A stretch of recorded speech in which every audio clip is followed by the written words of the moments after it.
नमस्तुते महामाये श्रीपीठसुरपूजिते शङ्खचक्रगदाहस्ते महालक्ष्मी नमस्तुते। नमस्ते गरुडारूढे कलेशुरभयङ्करी सर्वपापहरे देवी महालक्ष्मी नमस्तुते।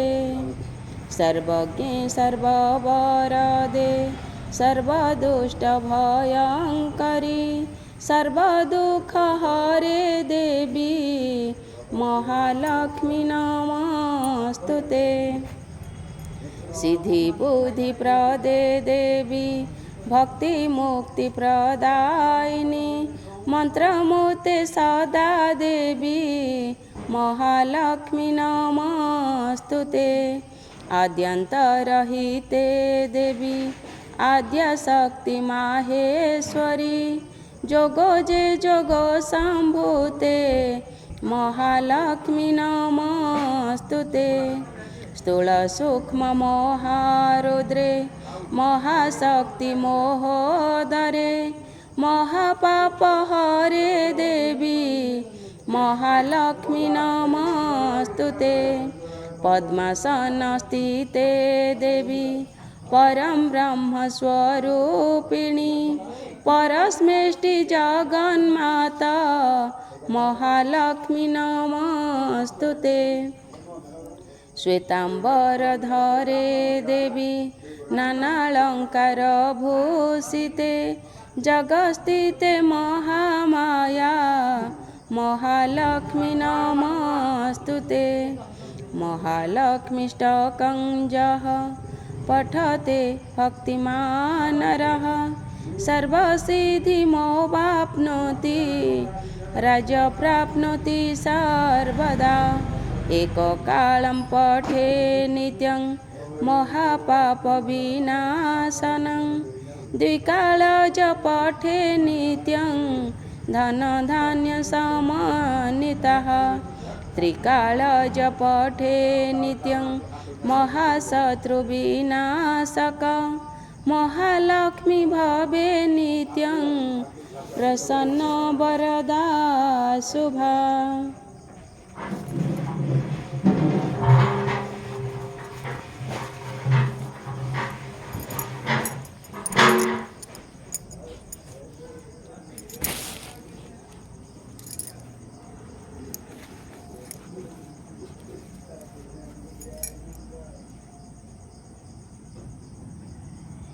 नमस्ते कमला मागो सागर दुलणी नमस्ते नमस्ते लक्ष्मी विष्णुक घरणी नमस्ते कमलालया अति दयावती स्थावर जंगम कीट आदि पाळु नीति तोर दया बळे मागो दरिद्र जनर हुई अचल भीत जिनाई कुबेर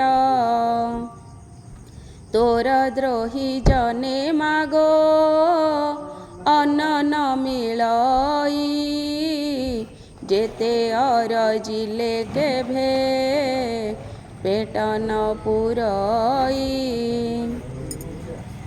तोहर चरित मन देई जे शुणई किय बा भक्ति भावे सर्वदा गुणई ताहार दरिद्रपण जाए दूर होई सर्वदा ताकु प्रसन्न हेउ महामाई एणु तो चरणे मागो अशेष प्रणाम करुछि पूरा अबारे मोर मनस्काम तो चरित किंचिते मु करिबि रचन जगत जननी बारे दिया दिव्य ज्ञान दिने क नारद पराशर मुनि दुई भ्रमी भ्रमी एक ग्रामे प्रवेशिले जाई सेही दिन मार्गशीर मास गुरुवार पर्व पड़ीथिला सर्वपुरवासींकर प्रति घर द्वार रे जे लिपा पूछा होई लक्ष्मी पाद पद्म चिता पड़ीथिला तहीं नारी माने स्नान सारी पिंधिछि नवास लक्ष्मी को पूजा रे सर्वे होइछन्ति रत ब्राह्मण ठारू जे चंडाल परिजन्ते लक्ष्मी को पूजा रे रत अछन्ति समस्ते हुलहुली शबदरे पूरिछि गगन देखिए उत्सव रीति विधाता नंदन पचारन्ति पराशर मुनि कुदन्त कह कह तपीवर एकी सचरित ब्राह्मण चंडाल आसी समस्त जाति रे करुछन्ति कि उत्सव आनंद मतीरे केउ व्रत कि उपास अटे एहा नाम काहाकु करन्ति पूजा तार कि नियम एहा शुणी पराशर होई हस हस कहन्ति वचन धीरे शुण विधि शिष्य ए धान माणिका गुरुबार जे अटई लक्ष्मी देवींकर पूजा ए व्रते घटई सबु मास मानकरे मार्गशीर सार तहिरे पड़ई जेउ जेउ गुरुबार लक्ष्मीकर प्रिय सेही गुरुबार जान सबुठारु आद्य गुरुबार जे प्रधान एक दिने शुक्ल दशमी गुरुबार पड़िले सुदशा व्रत हुए से दिनर लक्ष्मीकर अति प्रिय अटई से व्रत एहा कही पराशर हेले मौन व्रत पुणी ताहांकु पूछिले ब्रह्मक कुमार लक्ष्मी व्रत करिथिले मर्त्य केउ नर तहिरे से केउ शुभ फल लभिअछि लक्ष्मी द्रोही होई करी के दुख पाइछि एहा सबु मो आगरे कह गो गोसाई शुणिबाकु ताहा चिते श्रद्धा पूजई नारद वचन शुणी पराशर मुनि कहन्ति हरस चिते सुमधुर वाणी धन्य हे नारद तुम्भे पवित्र चरित्र लक्ष्मी व्रत कथारे जे होई अछरत कहुअछि पुरातन कथा अछि जाहा होइब आनंद जात शुणिलेटी ताहा एक दिने जगन्नाथ पासे लक्ष्मी थिले करपत्र जोड़िना ताहांकु जणाइले आजी मो बारर व्रत पड़िला गोसाई तुम्भे आज्ञा देले नगर बुली जीवी मोहि गोविंद बोइले लक्ष्मी नगर ही बुलिब दशमी पालना अन्न बेगे रांधि देव प्रभुंक मुखरु मात एमंत शुणिले वस्त्र अलंकार मान जतने रखिले नासिकारे नवरत्न बसणी खंचिले चौस्तरी रत्नमाला कंठे लंबाइले कररे बाहुटी रम्य बलय कंकण सुना सुता माणिक्य पदक आभरण बाजेणी नुपुर माता पादरे खंजिले एपरी नाना भूषणे सुबेश होइले जेबेण मातांक अधिकार तिनि पुर आवरण केते मात्र देवी पटांतर शुण हे नारद एहा ହୋଇ ଏକ ଚିତ ବୃଦ୍ଧା ବ୍ରାହ୍ମଣୀ ରୂପକୁ ଧରି ଜଗନ୍ମାତା ପ୍ରବେଶ ହୋଇଲେ ଯାଇ ସାଧୁର ଦୁଆରେ ସାଧବାଣୀ ଉଭା ହୋଇଥିଲେ ସେହିଠାରେ ତାକୁ ଦେଖି ମହାଲକ୍ଷ୍ମୀ କହନ୍ତି ବଚନ ଶୁଣ ଶୁଣ ସାଧବାଣୀ ହୋଇ ସ୍ଥିର ମନ ଆଜି ପରା ମହାଲକ୍ଷ୍ମୀ ବ୍ରତ ଗୁରୁବାର ଲିପା ପୋଛା କରି ନାହୁଁ କିମ୍ପା ଘର ଦ୍ୱାର ସାଧବାଣୀ ଏହା ଶୁଣି ବୋଲଇ ସେ କ୍ଷଣି କି ରୂପେ ଏ ବ୍ରତ ହୁଏ କାହା ପୂଜା ପୁଣି ବୁଝାଇ ତା ସବୁ କହ ହେ ନାନୀ ଗୋସାଇଁ ଅଇଲେ ମନକୁ ମୁଁ ଏ ବ୍ରତ କରିବଇଁ ଏହା ଶୁଣି ପଦ୍ମାଳୟା କହନ୍ତି ସଧୀରେ ଶୁଣ ସାଧବାଣୀ ବ୍ରତ ହୁଏ ବିଧିରେ ମାର୍ଗଶିର ମାସେ ଯେଉଁ ଆଦ୍ୟ ଗୁରୁବାର ସେଦିନ ଉଷାରୁ ସେଜ ଛାଡ଼ି ତତ୍ପର ଗୋମୟ ଜଳରେ ଘର ଦୁଆର ଲିପିବ ଲକ୍ଷ୍ମୀ ଦେବୀ ପାଦ ପଦ୍ମ ଚିତାକୁ ଲେଖିବ ନୂଆ ମାଣ ଗୋଟାଇ ଅଣାଇ ଯତ୍ନେ ବେଗେ ଧୋଇ ଧାଇ କରି ତାକୁ ଶୁଖାଇବ ବେଗେ ତାହାକୁ କରିବ ନାନା ଚିତ୍ର ଯେ ବିଚିତ୍ର ଚାଉଳକୁ ବାଟି ଚିତା ଲେଖିବ ସମସ୍ତ ତହିଁ ସ୍ନାନ କରି ଆସି ହୋଇ ଶୁଚିମନ୍ତ ଚଉକି ବା ଖଟୁଲିଏ ଆଣିବ ତ୍ୱରିତ ତାକୁ ଧୋଇ ତା ଉପରେ ଦେବ ନୂଆ ଧାନ ରଙ୍ଗ କଳା ନୋହି ହୋଇ ଥିବ ଶୁକ୍ଳ ବର୍ଣ୍ଣ ତହୁ କିଛି କୁଡ଼ାଇ ସେ ନୂଆ ମାଣରେ ଧାନ ମାଣ ଯେ ପୁରାଇ ରଖିବ ତାପରେ ସେ ଧାନ ମାଣ ଉପରେ ଗୁଆ 3 ଗୋଟି ହଳଦୀ ପାଣିରେ ତାହା ଧୋଇ ଥୋଇ ବଟି ଶୁକଳ ଧାନର ନିଶା ରଖି ମେଣ୍ଟି କରି ମାଣ ଉପରେ ତାହାକୁ ଥୋଇବ ବିଚାରି ଚୂଳା ଆଖୁ ମୂଳା କଦଳୀ ଯେ ସଜାଡ଼ିବ ପଟାଦି ରଙ୍ଗ ବସନେ ପୁଷ୍ପେ ମଣ୍ଡାଇବ ତହୁଁ ଆବାହନ ମହାଲକ୍ଷ୍ମୀଙ୍କୁ କରିବ ଗନ୍ଧ ପୁଷ୍ପ ଧୂପ ଦୀପ ଆଦି ସମର୍ପିବ ପ୍ରଥମରେ ବାଳ ଧୂପ ତାପରେ ଶଙ୍କୁଡ଼ି ଏପରି କରିବ 3 ଧୂପକୁ ସଜାଡ଼ି ମହାଲକ୍ଷ୍ମୀଙ୍କର ଆଉ ଏକ ବ୍ରତ ଅଛି ସୁଦଶା ବୋଲି ତା ନାମେ ଲୋକେ ପ୍ରକଟିଛି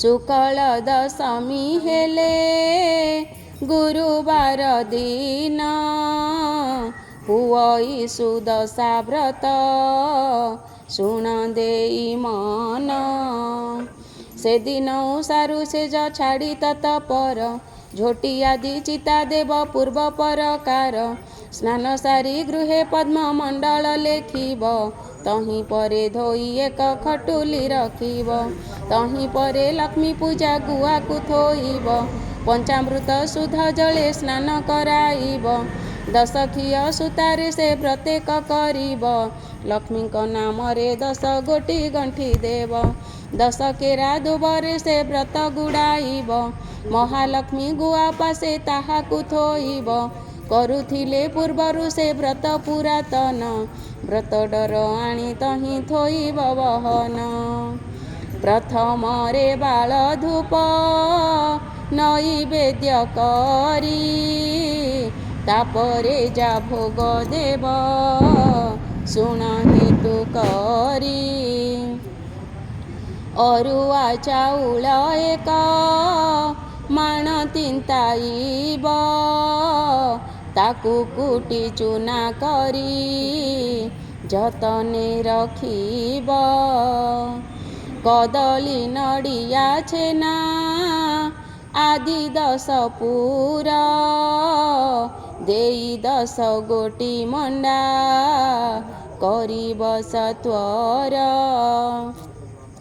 ମହାଲକ୍ଷ୍ମୀଙ୍କୁ ତା ପୂଜା କରି ଭକ୍ତି ଚିତେ ସେ ପ୍ରସାଦ ଖାଇ ଦିନ ବଞ୍ଚିବ ଯେ ସ୍ତୁତେ।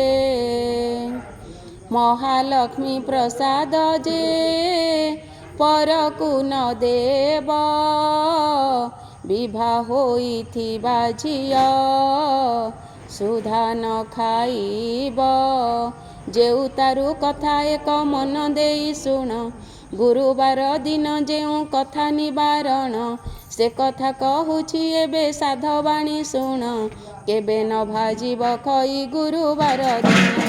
ଯେଉଁ ନାରୀ ଗୁରୁବାର ଦିନରେ ଆମିଷ ଭୁଞ୍ଜଇ ଲୋଭରେ କିବା ନ ପଖାଳେ କେଶ ଭୁଞ୍ଜଇ ଉଚ୍ଛିଷ୍ଟ କିବା ଲଗାଏ ଯେ ତେଲ ମହାଲକ୍ଷ୍ମୀ ତାର ନିଶ୍ଚୟ ଭାଙ୍ଗି ଦିଅନ୍ତି ଗେଲ।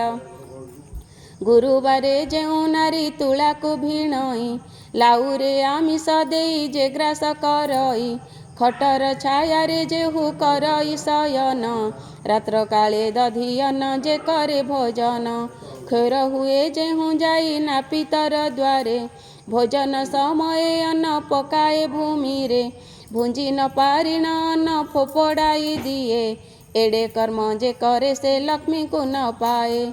ଗୁରୁବାର ଦିନ ସକାଳରୁ ଗୋମୟରେ ଦୁଆଳ ଯେ ନଳି ପଇ ଅଳସ ପଣରେ ଚୁଲ୍ହିରୁ ନ କାଢ଼େ ପାଂଶ ଭକ୍ଷେ ଯେ ଆମିଷ ଏମାନଙ୍କ ଠାରେ ଲକ୍ଷ୍ମୀ କରନ୍ତି ଯେ ରୋଷ। ଧନ ଜନ ସବୁ ତାର ହରଣ କରନ୍ତି ମାଗିଗଲେ ଅନ୍ନ ବସ୍ତ୍ର କେହି ନ ଦିଅନ୍ତି। ଗୁରୁବାରେ ଯେଉଁ ନାରୀ ପିନ୍ଧେ ଶୁକ୍ଳ ଲୁଗା ଐଶ୍ୱର୍ଯ୍ୟ ସମ୍ପଦ ପାଏ ହୁଅଇ ସୁଭଗା। ଗୁରୁବାରେ ଯେଉଁ ନାରୀ ପିଲାଙ୍କୁ ମାରଇ କିବା ପାକ ହାଣ୍ଡି ଧୋଇ କଳା ନ ଛଡ଼ାଇ ସନ୍ଧ୍ୟା ଗଡ଼ି ଗଲେ ଯେ ଦିଅଇ ସନ୍ଧ୍ୟାବତୀ ଧନ ପୁତ୍ର ହାନି ହୁଏ ସଦା ବହୁ କ୍ଷତି। ଗୁରୁବାରେ ଯେଉଁ ନାରୀ ପୋଡ଼ା ଦ୍ରବ୍ୟ ଖାଏ ଶୋଇବାର ଶଯ୍ୟା ବଙ୍କା କରିଣ ବିଛାଏ ଶାଶୁ ଶ୍ୱଶୁରକୁ ନ ମାନଇ ଯେ ରମଣୀ ଉଲଗ୍ନ ହୋଇ ଶୟନ କରଇ ଯେ ପ୍ରାଣୀ।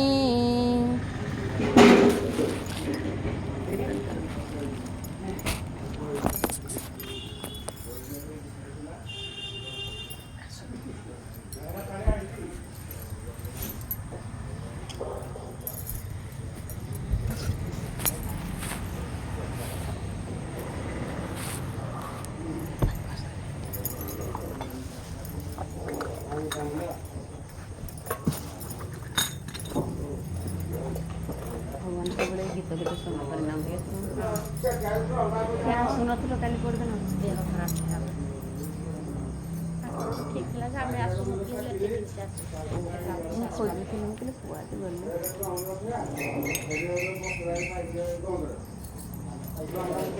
ହରେ କୃଷ୍ଣ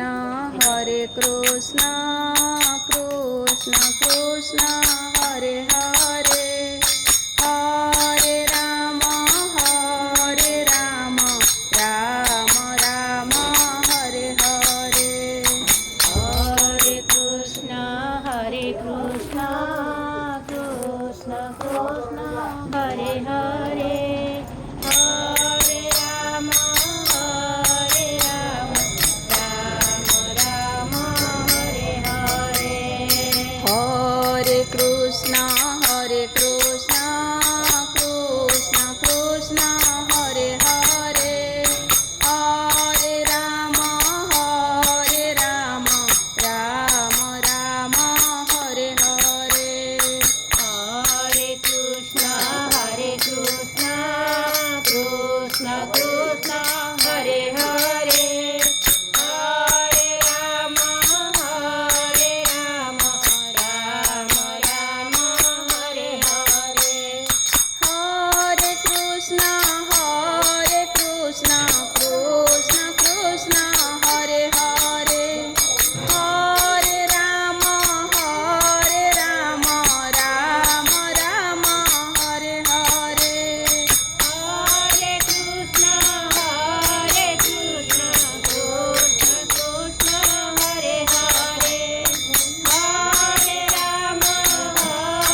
ଅମାବାସ୍ୟା ସଂକ୍ରାନ୍ତିରେ ବୁଲାଏ ଯେ ହଳ, ଏହି ଦିନ ମାନଙ୍କରେ ଘେନଇ ତୈଳ। ସଭାରେ ବସିଣ ଯେ ମାନବ ମିଛ କହି, ଆଳସ୍ୟ ପାଦ ନ ଧୋଇ ଯେ ଭୁଞ୍ଜି ବସଇ। କୁଷ୍ମାଣ୍ଡ ଫଳକୁ ଯେହୁ ରମଣୀ କାଟଇ, ଋତୁମତୀ ନାରୀଙ୍କି ଯେ ରମଣ କରଇ। କନ୍ୟା ତୁଳା ମାସେ ପିତୃ ଶ୍ରାଦ୍ଧ ନ କରଇ, କଥା କହୁ କହୁ ସବୁ ବେଳେ ଯେ ହସଇ। ଏମନ୍ତ ମନୁଷ୍ୟ ସଦା ବହୁ କଷ୍ଟ ପାଇ, ଆୟୁ ବୁଦ୍ଧି ନାଶ ଯିଏ ଅନ୍ନ ନ ମିଳଇ। ଗୁରୁବାର ସଂକ୍ରାନ୍ତି ଅମାବାସ୍ୟା ଦିନ, ରଜନୀରେ ସ୍ତ୍ରୀ ପୁରୁଷ କଲେ କ ଭୋଜନ। କିବା ଏହି 3 ଦିନ ଯେଉଁ ନାରୀ ମୋହେ, ପୁରୁଷ ସଙ୍ଗରେ ମାତି ଧର୍ମକୁ ନ ଚାହେଁ।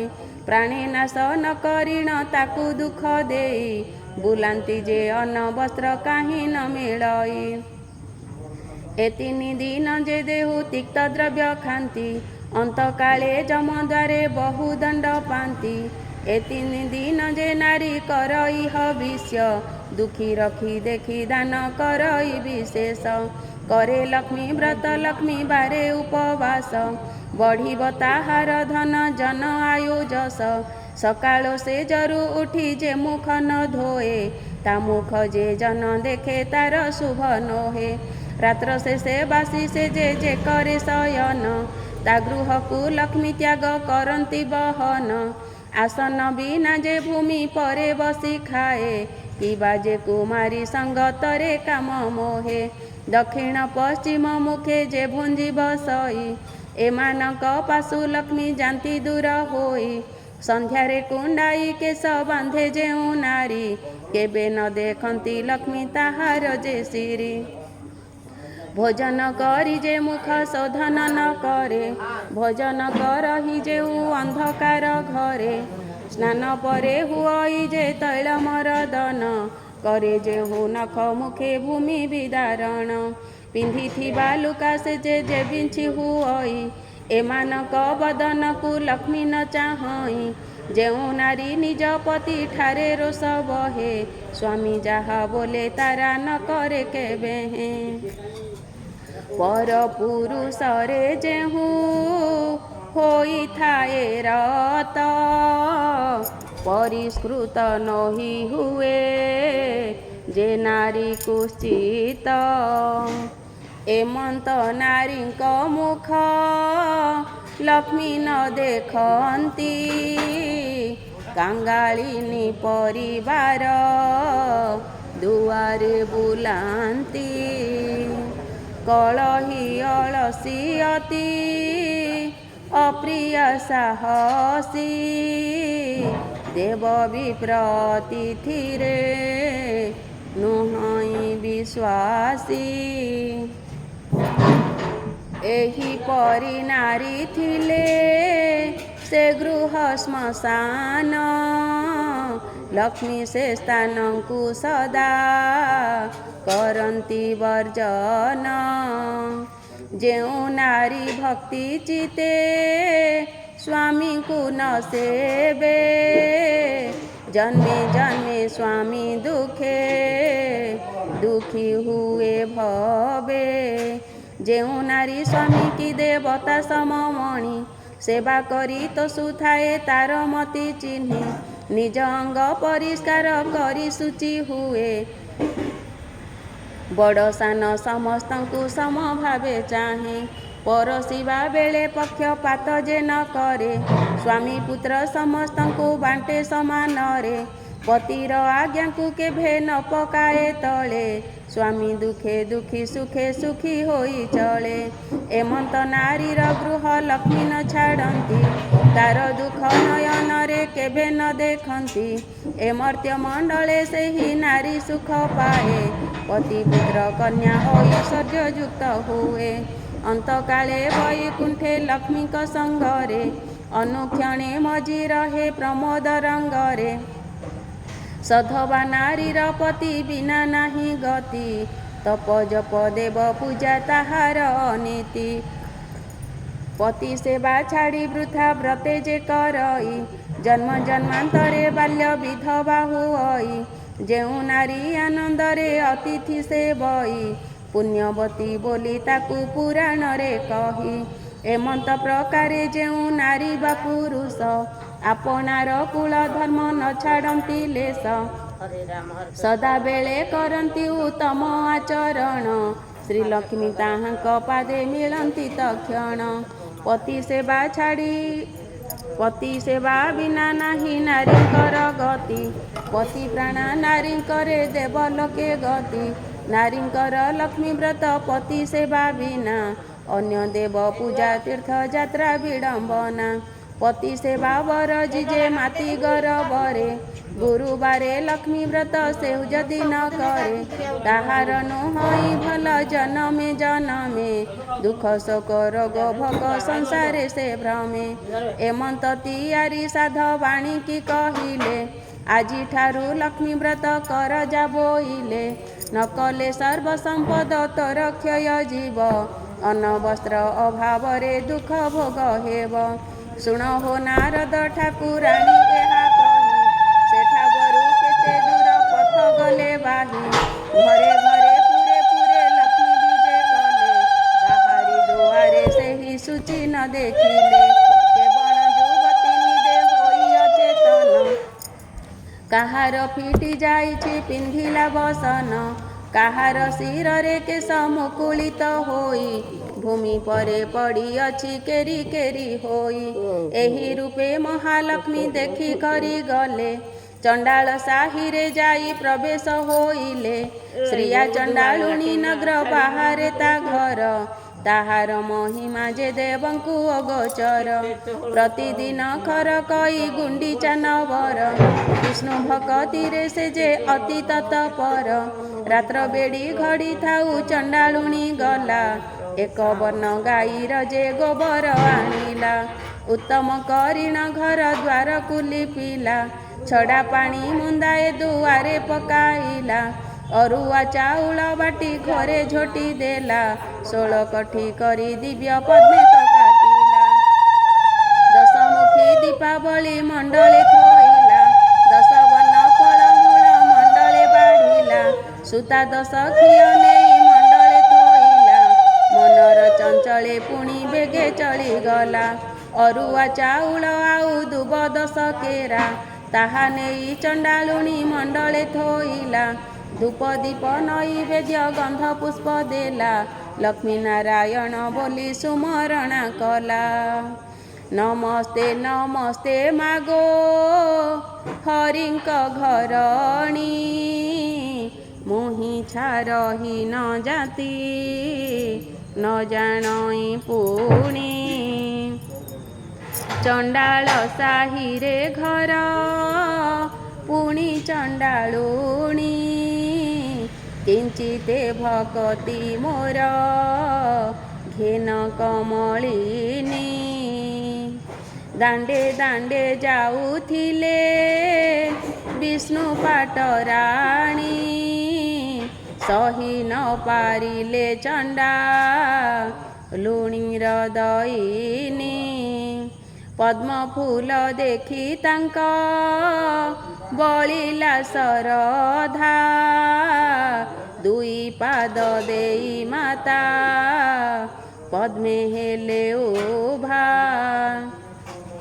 ଚଣ୍ଡାଳୁଣୀ ଘର ଗୋଟି ପାଇଲା କଶୋଭା। ଲକ୍ଷ୍ମୀ ବିଜେ କରିଛନ୍ତି କି ଉପମା ଦେବା। ବୋଇଲେ ଲୋ ଚଣ୍ଡାଳୁଣୀ ମାଗି ଘେନ ବର। ପ୍ରସନ୍ନ ହୋଇଲି ଦୁଃଖ ନାସିବି ତୋହର। ଚଣ୍ଡାଳୁଣୀ କହୁଅଛି ଶିରେ କର ଦେଇ, କି ବର ମାଗିବି ମାଗୋ ମାଗି ନ ଜାଣଇ। ଗୋଗୋଷ୍ଠକୁ ଦେବୁ ମୋର ଲକ୍ଷେ ପଦ୍ମ ଗାଇ, କୁବେର ସମାନ ଧନ ଦେବୁ ମାତ ତୁହି। କୋଳକୁ ନନ୍ଦନ ଯେ ହସ୍ତକୁ ସୁନା ବାହି, ଚାରି ଯୁଗେ ବସିବି ଅମର ବର ପାଇ। ଲକ୍ଷ୍ମୀ ଶୁଣି ବୋଇଲେ ତୁ ହୋଇଲୁ କି ଭାଇ, ଏ ସମସ୍ତ ବର ତତେ ଦେଇ ତ ପାରଇ। ଅମର ବର ଦେବାକୁ ଶକ୍ତି ନାହିଁ ମୋର, ଏହି ବର ମାଗିଲୁ ତୁ କେମନ୍ତ ପ୍ରକାର। ଯେତେ ଦିନ ଜିଇଥିବୁ ଐଶ୍ୱର୍ଯ୍ୟ ଭୁଞ୍ଜିବୁ, ଅନ୍ତକାଳେ ଯାଇ ବିଷ୍ଣୁ ପଞ୍ଜରେ ପଶିବୁ। ମୋହର ଏ ବ୍ରତ କରୁଥିବୁ ସବୁଦିନ, ଲକ୍ଷ୍ମୀ ନାରାୟଣ ପାଦେ ଥିବ ତୋର ମନ। ଶୁଣ ହେ ନାରଦ ଏଣେ ହରି ବଳରାମ, ମୃଗୟା ବିନୋଦେ ଯାଇଥିଲେ ଘୋର ବନ। ଯୋଗ ବଳେ ବଳରାମ ଏକଥା ଜାଣିଲେ, ଡାକି କରି ଶ୍ରୀହରିଙ୍କୁ ଏମନ୍ତ କହିଲେ। ଦେଖ ଦେଖ କହ୍ନାଇ ତୋ ଭାରି ଯା ଆଚାର, ଉଭା ହୋଇଅଛ ଯେ ଚଣ୍ଡାଳୁଣୀ ଘର। ହାଡ଼ି ଘରେ ଥିବ ଲକ୍ଷ୍ମୀ ପାଣ ଘରେ ଥିବ, ସ୍ନାନ ନ କରିଣ ବଡ଼ ଦେଉଳେ ପଶିବ। ଏହି ରୂପେ ସବୁଦିନେ ଦେଉଳେ ପଶୁଛି, ଦୁଇ ଗୋଟି ଭାଇଙ୍କୁ ବିଟାଳ କରାଉଛି। ଦାରିଦ୍ର ଭଞ୍ଜନୀ ନାମ ଯେଣୁ ଅଛି ବହି, ଦରିଦ୍ର ମାନଙ୍କ କଷ୍ଟ ନ ପାରଇ ସହି। ସୁଦଶା ନାମରେ ଏକ ବ୍ରତ ଯେ ତାହାର, ଏହି ବ୍ରତେ ଚଣ୍ଡାଳୁଣୀ ପୂଜଇ ପୟର।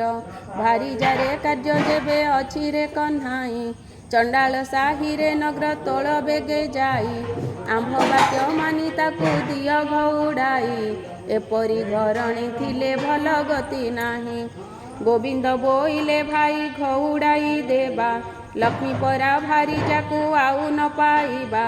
ସେ ଯେବେ ଦୋଷ କରିଛି ଏମନ୍ତ କରିବା, ସ୍ୱର୍ଗପୁର ଲୋକକୁ ଡକାଇ ଅଣାଇବା।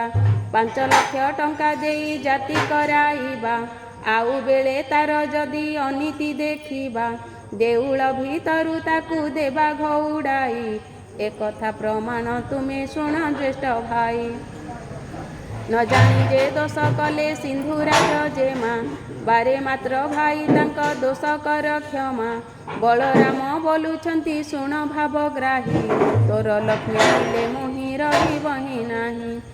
ଭାରି ଯାଅ ଟଇ ସିନା ପାଦର ପାଣ୍ଡୋଇ, ଭାଇ ଥିଲେ କୋଟି ଭାର୍ଯ୍ୟା ମିଳି ଯେ ପାରଇ। ଭାର୍ଯ୍ୟା ଠାରେ ଲୋଭ ଯେବେ ଅଛି ରେ କହ୍ନାଇ, ଚଣ୍ଡାଳ ସାହିରେ ତୁ ନଅର ତୋଳ ଯାଇ।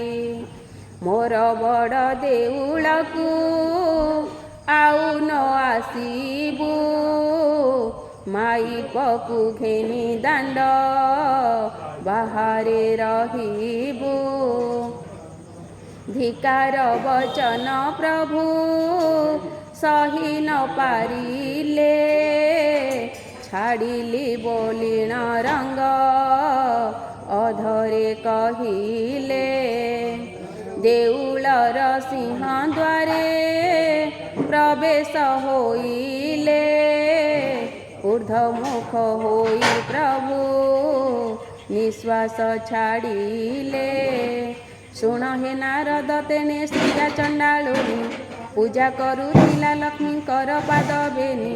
ତାହାର ପୂଜାରେ ଦେବୀ ସନ୍ତୁଷ୍ଟ ହୋଇଲେ, ଯାଚିଣ ଅନେକ ବର ପ୍ରଦାନ ଯେ କଲେ। କୁଟୀର ଖଣ୍ଡିକ ଥିଲା ବଲୁରୀର ବାସ, ଲକ୍ଷ୍ମୀ ଦୟା କଲେ ତାକୁ ଚନ୍ଦନ ଉଆସ। ଯେଉଁ ଚଣ୍ଡାଳୁଣୀ ଘରେ ନଥିଲା କର୍ଣ୍ଣ, ଚାରିକୋଣି ଦେଲେ ତାକୁ ସୁଧ ଯେ ସୁବର୍ଣ୍ଣ। ଯେଉଁ ଚଣ୍ଡାଳୁଣୀ ଘରେ ନଥିଲା କପୁତ୍ର, ଲକ୍ଷ୍ମୀ ଦୟା କଲେ ତାର ହେଲା 5 ପୁତ୍ର। ଧନ ପୁତ୍ରବତୀ ହୁଅ ବୋଲିଣ ବୋଇଲେ, ବର ଦେଇ ସେଠା ବରୁ ବିଜେ କରିଗଲେ।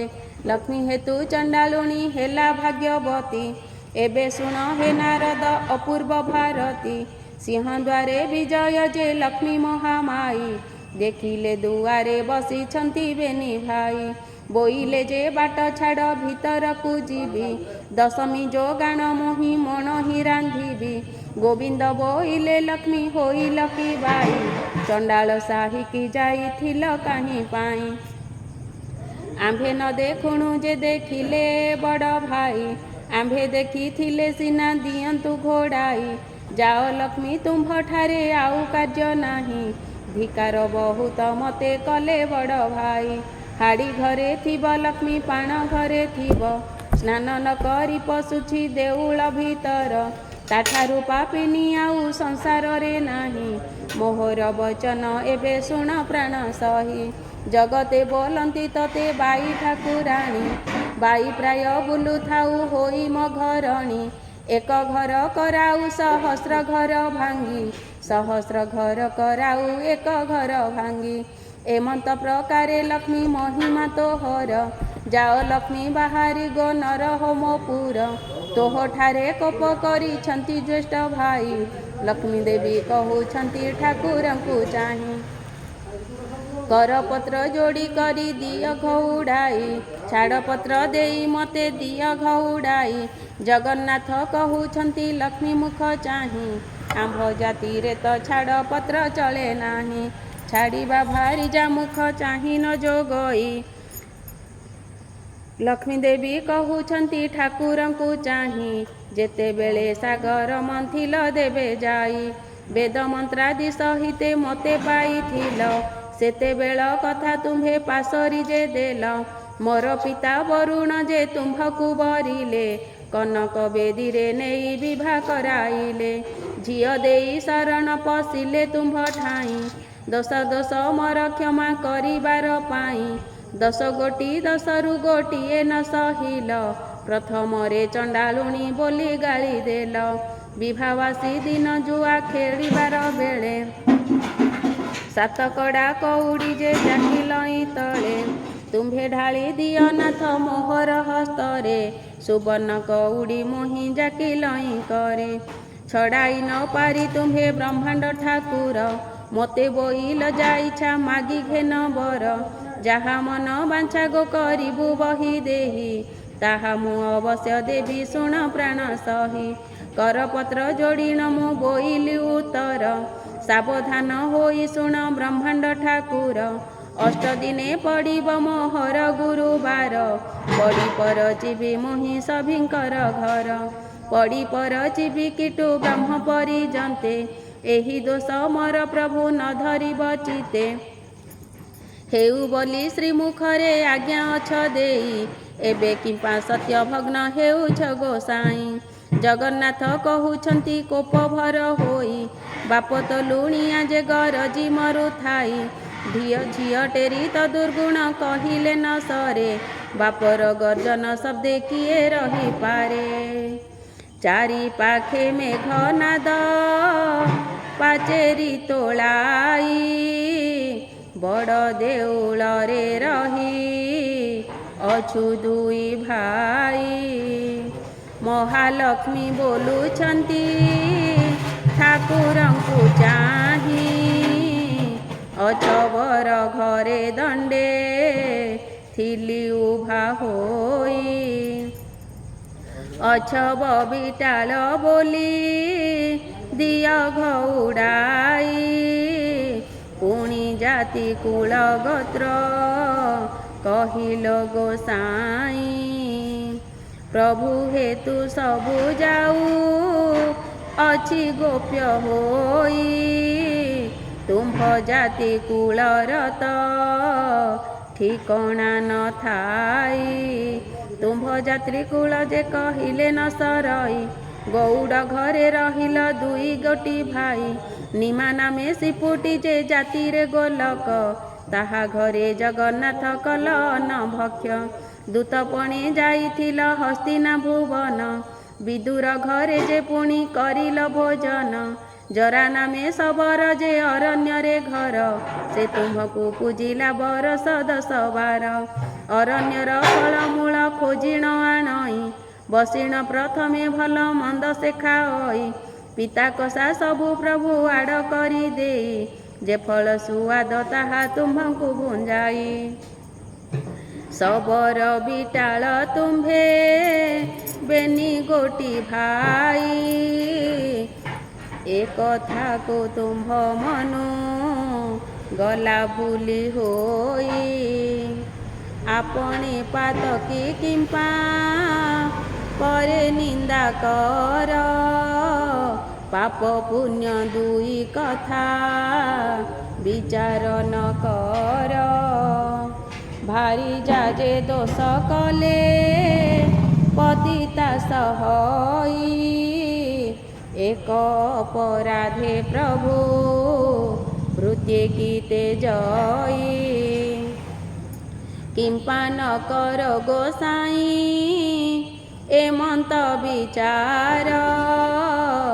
ଯାଅ ଯାଅ ବୋଲୁଅଛ ମୋତେ ବାରମ୍ବାର। ଜଗନ୍ନାଥ କହୁଛନ୍ତି ଏମନ୍ତ କରିବା।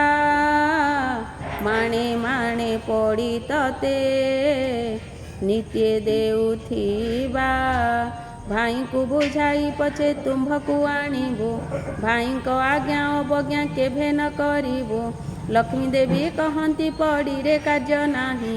ଅନାଥ ଅକ୍ଷର ପ୍ରାୟ ଯାଉଅଛି ମୁହିଁ। ରାଣ୍ଡି ଅଲକ୍ଷଣୀ ଝିଅ ମୁହିଁ ଯେ ନୁହଇଁ। ପିତର ଘରକୁ ମୁଁ ଯେ ବାହାରି ଯିବଇଁ। ତୁମ୍ଭ ଅଳଙ୍କାର ମାନ ପ୍ରଭୁ କାଢ଼ି ନିଅ। ପଛରେ ମୋତେ ଯେ ଆଉ ବୋଲଣା ନ ଦିଅ।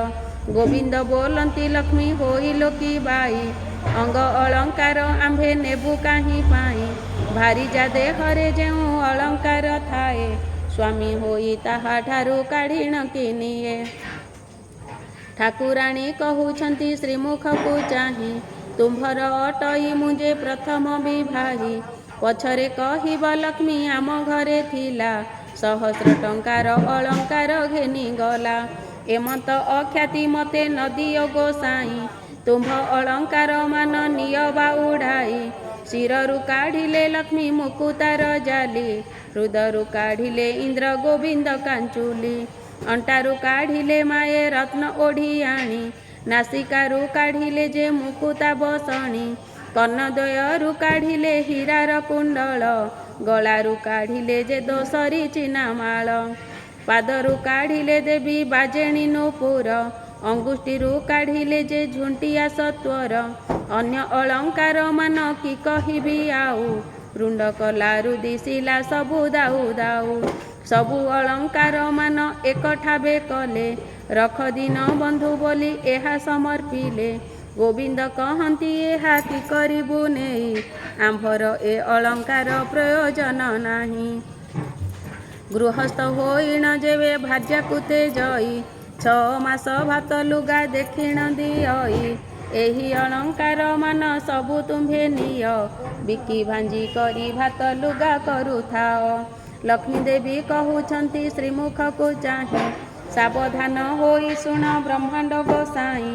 ମୋର ତୁଲେ ଆଉ ଯେଉଁ ଭାଣିଜା ଆଣିବ ଏହି ସବୁ ଅଳଙ୍କାର ତାହାଙ୍କୁ ଯେ ଦେବ। ମୁହିଁ ଯାଉଅଛି ହୀନ ଅରକ୍ଷିତ ହୋଇ। ମୋହ ଅଭିଶାପ ଘେନ ପ୍ରଭୁ ଭାବଗ୍ରାହୀ। ସତେ ଯେବେ ଚନ୍ଦ୍ର ସୂର୍ଯ୍ୟ ହୁଅନ୍ତି ୟାତ ଜାତ। ତୁମ୍ଭକୁ ଅନ୍ନ ନ ମିଳୁ ଆହେ ଜଗନ୍ନାଥ। 12 ବର୍ଷ ଯାଏ ତୁମ୍ଭେ ଦରିଦ୍ର ହୋଇବ। ଅନ୍ନ ବସ୍ତ୍ର ଜଳ ଯେ ତୁମ୍ଭଙ୍କୁ ନ ମିଳିବ। ମୁହିଁ ଚଣ୍ଡାଳୁଣୀ ଯେବେ ଟେକି ଦେବି ଅନ୍ନ। ଭୋଜନ କରିବେ ତେବେ କାଳିୟ ଗଞ୍ଜନ। ଏତେ ବୋଲି ଲକ୍ଷ୍ମୀ ଦେବୀ ଶାପ ଦେଇ ଗଲେ। ଦେଉଳୁ ବାହାର ହୋଇ କେତେ ଦୂର ଗଲେ। ଏହା ଦେଖି ଦାସୀମାନେ ସଙ୍ଗେ ଗୋଡ଼ାନ୍ତି। ଦାସୀଙ୍କୁ ଅନାଇ ଲକ୍ଷ୍ମୀ ଦେବୀ ବୋଲୁଛନ୍ତି। ମୁହିଁ ଯାଉଅଛି ହୀନ ଅଲକ୍ଷଣୀ ହୋଇ। ମୋର ପଛେ ତୁମ୍ଭେ ମାନେ ଆସୁଛ କିମ୍ପାଇଁ। ଏହିପରି ହୋଇ ଯେବେ ପିତା ଘର ଯିବି। 4 ଦିନ ମାତ୍ର ତହିଁ ରହି ନ ପାରିବି। ଜଗନ୍ନାଥ ପ୍ରାୟ ବନ୍ଧୁ ପିତା ଘର ଯିବେ, ତାଙ୍କୁ ଦେଖି ପିତା ମୋତେ ସମର୍ପଣ ଦେବେ। ସାପ ଦେବା ଫଳ ମ ହୋଇବ ଅକାରଣ, ଦରିଦ୍ର ନ ହୋଇବେ ପ୍ରଭୁ ଦେବ ଭଗବାନ। ଏତେ ବୋଲି ଲକ୍ଷ୍ମୀ ଦେବୀ ମନେ ଚିନ୍ତା କଲେ, ବିଶ୍ୱକର୍ମାକୁ ଯେ ମାଏ ମନେ ସୁମରିଲେ। ବୈକୁଣ୍ଠପୁରରେ ବିଶ୍ୱକର୍ମା ରହିଥିଲା, ସ୍ମରଣ ମାତ୍ରକେ ଲକ୍ଷ୍ମୀ ଛାମୁରେ ମିଳିଲା। କିସ ଆଜ୍ଞା ହେଉ ମୋତେ ଲକ୍ଷ୍ମୀ ମହାମାଇ, ଶୁଣି ଆଜ୍ଞା ଦେଲେ ବିଶ୍ୱକର୍ମାକୁ ଯେ ଚାହିଁ। ଚଣ୍ଡାଳୁଣୀ ଅପବାଦେ ଦେଲେ ଘଉଡ଼ାଇ, ପାରିବୁ କି ଖଣ୍ଡିଏ କୁଡ଼ିଆ ତୋଳି ଦେଇ। ଆଜ୍ଞା ମାତ୍ରେ ବିଶ୍ୱକର୍ମା ବେଗେ ଚଳିଗଲେ, 3 କୋଶ ପ୍ରମାଣେ ଉଆସ ତୋଳାଇଲେ। ସୁବର୍ଣ୍ଣର କାନ୍ଥମାନ ସବୁ ଘରେ କଲେ, ହୀରା ନୀଳା ମାଣିକ୍ୟ ତହିଁରେ ଖଞ୍ଜାଇଲେ। ଗଣ୍ଠିସ୍ଥଳେ ଅନେକ ମୁକୁତା ଲଗାଇଲେ, ପ୍ରବାଳର ସ୍ତମ୍ଭମାନ ତହିଁରେ ରଚିଲେ।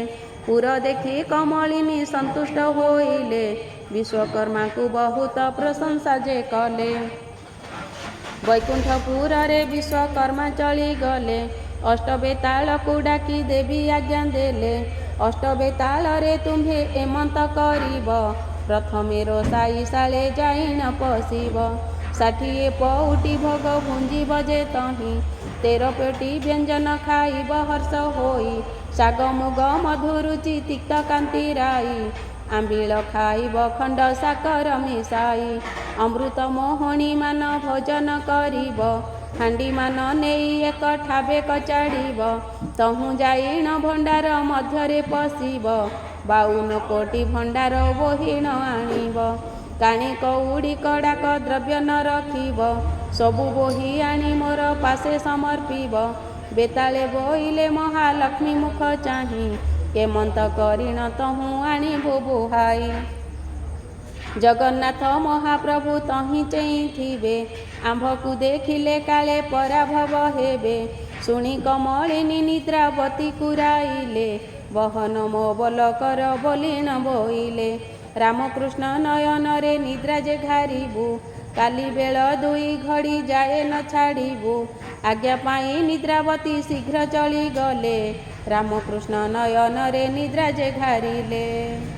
ପାକଶାଳାରେ ବେତାଳେ ପ୍ରବେଶ ହୋଇଲେ, ତହିଁ ଥିବା ପାକ ଦ୍ରବ୍ୟ ସମସ୍ତ ଖାଇଲେ। ହାଣ୍ଡିମାନ ସବୁ ଏକ ଠାବେ କଚାଡ଼ିଲେ, ଭଣ୍ଡାର ଘରେ ଅଷ୍ଟ ବେତାଳ ପଶିଲେ। ଯେତେ ଦ୍ରବ୍ୟ ପୂର୍ଣ୍ଣ ହୋଇ ରହିଥିଲା ତହିଁ, 52 କୋଟି ଭଣ୍ଡାର ଆଣିଲେ ବୁହାଇ। ରାତ୍ର 16 ଘଡ଼ି ଯାକ ବେତାଳ ଯେ ତହିଁ, କୁଲାରୁ ଛାଞ୍ଚୁଣି ଯାକ ସବୁ ନେଲେ ବୋହି।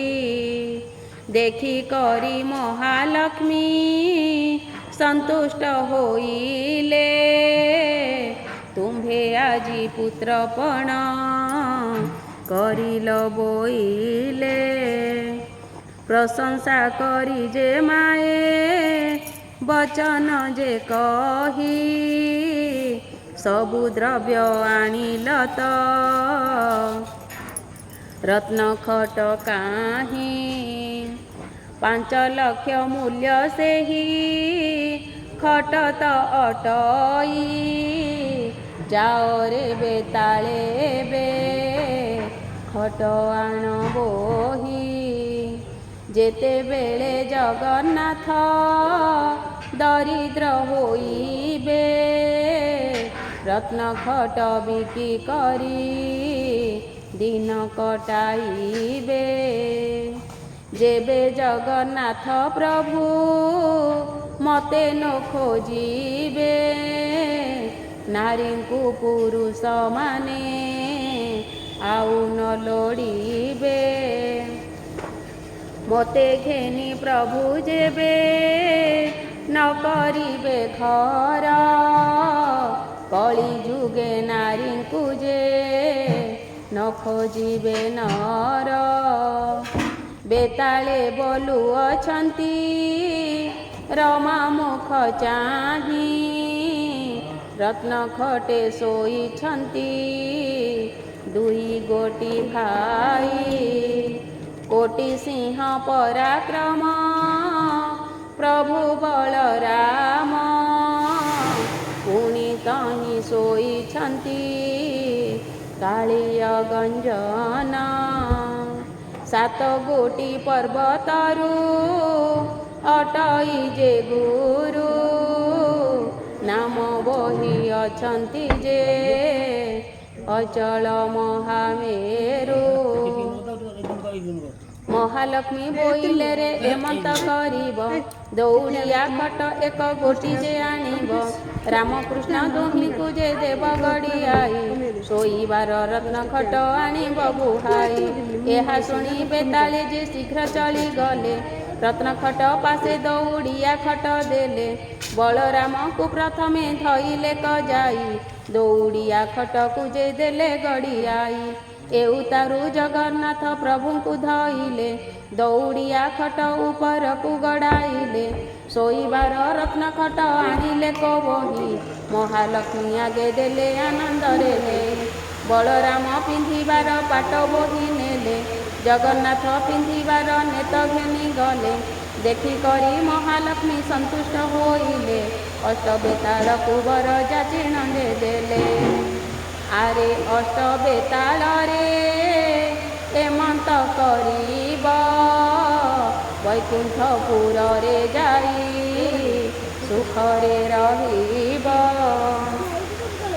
ଆଜ୍ଞା ପାଇଣ ବେତାଳ ଗଣ ଚଳିଗଲେ, ବୈକୁଣ୍ଠପୁରରେ ଯାଇ ପ୍ରବେଶ ହୋଇଲେ। ମହାଲକ୍ଷ୍ମୀ ତହୁଁ ଏକ କଥା ବିଚାରିଲେ, ସରସ୍ୱତୀ ଦେବୀଙ୍କୁ ଯେ ହୃଦୟ ସୁମରିଲେ। ବୋଇଲେ ଗ ସରସ୍ୱତୀ ଏମନ୍ତ କରିବ, ରାଜ୍ୟ ରାଜ୍ୟ ହୋଇ ଘରେ ଘରେ ବୁଲୁଥିବ। ସର୍ବଦ୍ୱାରେ ଜଗନ୍ନାଥ ବୁଲି ବାଟି ଯାଇ, ସର୍ବକଣ୍ଠେ ସରସ୍ୱତୀ ବିଜେ କର ତୁହି। ଅନ୍ନ ପାଣି କେହି ତାଙ୍କୁ କିଛି ହିଁ ନ ଦେବେ, ଏତେ ଦୁଃଖ ପାଇଲେ ସେ ମତେ ସୁମରିବେ। ଆରାମଦାୟିନୀ ରାତ୍ର ସୁଖରେ ପାହିଲା, ଦିନ ଦୁଇ ଘଡ଼ିକରେ ନିଦ୍ରା ଯେ ଭାଙ୍ଗିଲା। ବଳରାମ କହୁଛନ୍ତି ଶୁଣରେ କହ୍ନାଇ, ଗହଳ ଚହଳ ଆଜି କିଛି ଶୁଭୁ ନାହିଁ। ମୁଦି ରଥ ପଣ୍ଡା ରଥ ତୁଣ୍ଡ ଶୁଭୁ ନାହିଁ, ଦାସୀ ପରିବାରି ଯେ ପରିଛା ଗଲେ କାହିଁ। ଶ୍ରୀମୁଖ ପଖାଳିବାକୁ ଜଳ ନ ମିଳଇ, କି ବୁଦ୍ଧି କରିବା ଏବେ କହରେ କହ୍ନାଇ। ଜଗନ୍ନାଥ କହୁଛନ୍ତି ଶୁଣ ଜ୍ୟେଷ୍ଠ ଭାଇ, ଲକ୍ଷ୍ମୀ ଛାଡ଼ି ଗଲାରୁ ଯେ ଏମନ୍ତ ହୁଅଇ। ବଳରାମ କହୁଛନ୍ତି ଶୁଣରେ କହ୍ନାଇ, ଭାର୍ଯ୍ୟା ଛାରକୁ ଏମନ୍ତ କହୁଅଛୁ ତୋହି। କାହାର ଭାରିଜା ଯେବେ ଋଷି ହଜିଯାଏ, ତାର ଗୃହସ୍ଥ କି ଭାତ ରାନ୍ଧିଣ ନ ଖାଏ। ଭଣ୍ଡାର ଘରକୁ ବି ଯେ କଲେ ଦୁଇ ଭାଇ, ଭଣ୍ଡାରେ ଦେଖିଲେ କିଛି ପଦାର୍ଥ ଯେ ନାହିଁ। ବଳରାମ କହୁଛନ୍ତି କାହିଁକି ସହେଲା, 52 କୋଟି ଭଣ୍ଡାର କେ ଘେନିଣ ଗଲା। ଲକ୍ଷେ ଜୀବ ଖାଇଲେ ବୋହିଲେ ନ ସରଇ, କ୍ଷଣକ ଭିତରେ କିଏ ଘେନି ଗଲା ବୋହି। ସୁବର୍ଣ୍ଣ ମୁଦିଏ ବଳରାମ ଯେ ପାଇଲେ, 7 ଗୋଟି ଗଣ୍ଠି ଦେଇ କାନିରେ ବାନ୍ଧିଲେ। ଜଗନ୍ନାଥ କହୁଛନ୍ତି କି ପାଇଲ ଭାଇ, ବଳରାମ କହୁଛନ୍ତି ଧନ ପାଇଲଇଁ। ଜଗନ୍ନାଥ କହୁଛନ୍ତି ବଳରାମ ଭାଇ, ବେଙ୍କି ପିତଳ ଖଣ୍ଡକ ରଖ କାହିଁ ପାଇଁ। ବଳରାମ କହୁଛନ୍ତି କି କଥା ଘଟିଲା, ପାଇଥିବା ସ୍ୱର୍ଣ୍ଣ ବେଙ୍କି ପିତଳ ହୋଇଲା। ସୁଧ ସୁବର୍ଣ୍ଣରେ ଯେଉଁ ଧନ ହୋଇଥିଲା, କାଣି କଉଡ଼ି କଡ଼ାକ ସମାନ ନ ହୋଇଲା। ସେଠାରୁ ବାହାରି ଗଲେ ଦୁଇ ଗୋଟି ଭାଇ, ପାକଶାଳର ଦୁଆରେ ପ୍ରବେଶିଲେ ଯାଇ। ବଳରାମ ଠିଆ ହେଲେ ଦୁଆର ମୁହଁକୁ, ଜଗନ୍ନାଥ ପଶିଗଲେ ରୋଷାଇ ଘରକୁ। ଦେହରେ ଲାଗିଲା କଳା, ମୁହଁରେ ଲାଗିଲା କଳା, ଶ୍ରୀମୁଖ ଗୋଟିକ ଝଟ ସିଧିସିଲା। ବଳରାମ କହୁଛନ୍ତି ଶୁଣ ଜଗନ୍ନାଥ, ବଡ଼ଖିଆ ବୋଲି ତତେ କହନ୍ତି ଜଗତ। ମତେ ଅନ୍ନ ନ ଦେଇଣ ସବୁ ଖାଉ ତୁହି। ଜଗନ୍ନାଥ କହୁଛନ୍ତି ଶୁଣ ଜ୍ୟେଷ୍ଠ ଭାଇ, ଅନ୍ନ କାହିଁ ମିଳିବ ଯେ ଚୁଲି ସୁଧା ନାହିଁ। ନ ବୁଝି ଏପରି କିମ୍ପା କହୁଛ ଗୋସାଇଁ। ସେଠାରୁ ଯାଇ ଦେଖିଲେ ଧାନର ମରାଇ। ଲକ୍ଷ ଲକ୍ଷ ଭରଣ ଯେ ଧାନ ତହିଁ ଥାଇ। ଦେଖିଲେ ଅଗାଡ଼ି ତହିଁ ଗୋଟିଏ ଯେ ନାହିଁ। ତହୁଁ ଗଲେ ଦୁଇ ଭାଇ ନିରାଶ ଯେ ହୋଇ। ଇନ୍ଦ୍ରଦ୍ୟୁମ୍ନ କୂଳେ ଯାଇ ପ୍ରବେଶ ହୋଇଲେ। ଟୋପାଏ ଟୋପାଏ ପାଣି ତହିଁ ନ ଦେଖିଲେ। ବଡ଼ ଦେଉଳରେ ଯାଇ ପ୍ରବେଶ ହୋଇଲେ। ସେହିଦିନ ଉପବାସ କରି ନ ରହିଲେ। ବେଳ ଦୁଇ ଘଡ଼ିକରେ ନିଦ୍ରା ଯେ ଭାଙ୍ଗିଲା। ବୃକ୍ଷ ପ୍ରକ୍ଷାଳନ ଅର୍ଥେ ପାଣି ନ ମିଳିଲା। କି ବୁଦ୍ଧି କରିବା ଏବେ ବୁଦ୍ଧି ଦିଶୁ ନାହିଁ। ବଳରାମ କହୁଛନ୍ତି ଶୁଣରେ କହ୍ନାଇ। କାଲି ଉପବାସରେ ରହିଲେ ବେନି ଭାଇ। ଆଜି ପାଦେ ଯିବାକୁ ତ ବଳ ପାଉନାହିଁ। କେଉଁଠାରୁ ଯେବେ ଆଜି ନ ମିଳିବ ଅନ୍ନ। କେମନ୍ତ ପ୍ରକାରେ ଆମ୍ଭେ ଧରିବା ଜୀବନ। ବଳରାମ କହୁଛନ୍ତି ଶୁଣ ଆରେ ବାବା। ନଗରରେ ଭିକ୍ଷା ମାଗି ଜୀବନ ପୋଷିବା। କାନ୍ଧରେ ପକାଇ ଛିଣ୍ଡା ଉତରି ପଇତା। ହସ୍ତରେ ଧଇଲେ ଦୁଇ ଭାଇ ଭଙ୍ଗା ଛତା। ଚିତା ଘେନିବାକୁ ଜଳ କାହିଁ ନ ପାଆନ୍ତି। ଯାହା ଘରଠାକୁ ପାଣି ମାରିବାକୁ ଯାନ୍ତି। ଚୋର ଖଣ୍ଟ ବୋଲି ମାରି ଘଉଡ଼ାଇ ଦିଅନ୍ତି। ସେଠାବରୁ ଦୁଇ ଭାଇ ଭୟେ ପଳାବନ୍ତି। ଜଗନ୍ନାଥ କହୁଛନ୍ତି ଶୁଣ ଭାଇ ତୁମ୍ଭେ। ବଡ଼ ପଣ୍ଡା ଘର କୁହେ ଚାଲ ଏବେ ଯାଇ। ହସ୍ତ ଧରା ଧରି ହୋଇ ଦୁଇ ଭାଇ ଗଲେ। ବଡ଼ ପଣ୍ଡା ଘରଠାରେ ପ୍ରବେଶ ହୋଇଲେ। ବଧୂ ତାର କହଇ ଯେ ଶାଶୁ ଆଗେ ଯାଇ। ବ୍ରାହ୍ମଣ ଯେ ଦୁଇ ଗୋଟି ଆସିଛନ୍ତି ଧାଇଁ। ଶାଶୁରାଣ୍ଡି ତାହାଙ୍କୁ ଯେ ଚିହ୍ନି ନ ପାରିଲା। ଧାଇଁ ଯାଇ ବେଗେ ଦାଣ୍ଡ କବାଟ କିଳିଲା। ଆସ ଆସ ବୋହୂ ଏଲ ଠେଙ୍ଗା ବାଡ଼ି ଧରି। ଚୋର କି ଖଣ୍ଟ ଏ ଦୁହେଁ ଦେବା ଆଡ଼ କରି। ଏହା ଶୁଣି ଦୁଇ ଭାଇ ତହୁଁ ପଳାଇଲେ। ଋକ ସାମ ଯଜୁର୍ବେଦ ଦୂରେ ଉଚାରିଲେ। ଶୁଣି ଶୁଷ୍କ ତରୁଗଣ ପଲ୍ଲବୀ ଉଠିଲେ। ଭିକ୍ଷୁକ ବ୍ରାହ୍ମଣ ବୋଇ ବ୍ରାହ୍ମଣୀ ଚିହ୍ନିଲେ।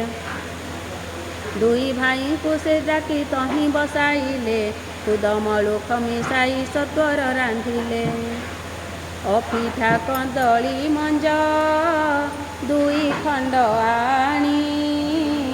ବେନି ଭାଇ ପକାଇଣ ସିଞ୍ଚିଲେ କପାଣି। କଂସା ଘେନି ବ୍ରାହ୍ମଣୀ ଯେ ଅନ୍ନ ଆଣି ଗଲା। ଅନ୍ନ କି ଆଣିବ ତାର ହାଣ୍ଡି ଉଭା ହେଲା।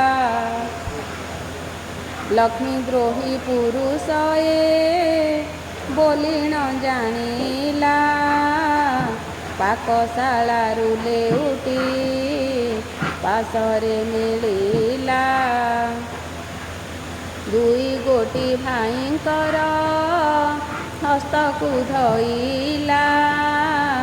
କଟୁ କଥା କହି ତାଙ୍କୁ ଦାଣ୍ଡରେ ଛାଡ଼ିଲା। ତହୁଁ ଦୁଇ ଜଣ ଯେ ନିରାଶ ହୋଇଗଲେ।